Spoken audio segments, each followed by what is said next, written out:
शहर के रास्ते के हाईवे से लगा एक गांव था।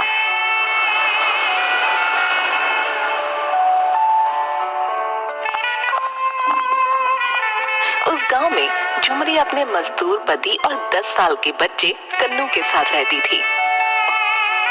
झुमरी अपनी शादीशुदा जिंदगी से बहुत परेशान थी। उसका पति रोशन जितनी भी मजदूरी में कमाता था वो उतना ही शराब में खर्च कर देता।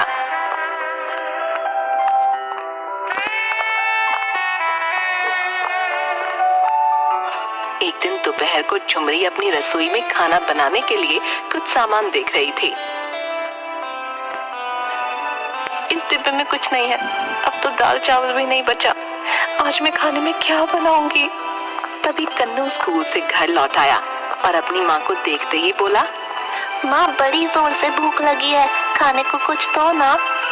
बेटा मैं अभी कुछ बनाती हूँ, तब तक जाकर हाथ मुंह धोकर आ जा।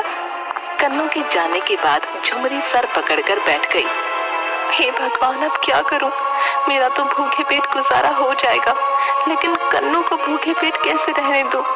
तभी झुमरी ने कुछ सोचकर रात के बचे चावल को बचे हुए मसालों के साथ फ्राई कर दिया और कन्नू के आने पर उसे परोस दिया।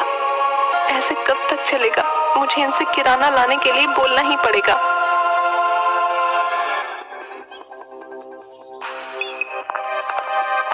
शाम को जब उसका पति काम से लौटा तो झुमरी ने उसे शराब के नशे में देखा। आज फिर आप शराब पीकर आए हैं, सारा पैसा आप शराब में बर्बाद कर देते हैं। घर का सारा राशन खत्म हो गया है, कम से कम आप जाकर दुकान से सामान तो ले आइए। सामान कहाँ से लाऊं? मेरे पास कोई पैसा नहीं है, समझी? लेकिन आपको परसों ही तो तनख्वाह मिली थी, आपने सारे पैसों का क्या किया? अभी राशन लाना है, कन्नू के स्कूल की फीस भरनी है। मेरे पास इतने पैसे नहीं है, कन्नू को स्कूल जाने की जरूरत नहीं है, समझी? मैं तो कब से कह रहा हूँ उसे मेरे साथ काम पे भेजा करो, लेकिन तुम्हें तो उसे पढ़ाने लिखाने की धुन सवार है। तो क्या आप चाहते हैं कि वो भी आपकी तरह मजदूरी करे? अगर वो पढ़ेगा तो कुछ अच्छा काम कर पाएगा। तो फिर तुम खुद ही उसकी पढ़ाई की व्यवस्था करो, मुझसे वैसे मत मांगो, समझी? लेकिन मैं कहाँ से पैसे लाऊंगी? इस तरह कई दिनों तक झुमरी और रोशन के बीच बहस होती रही।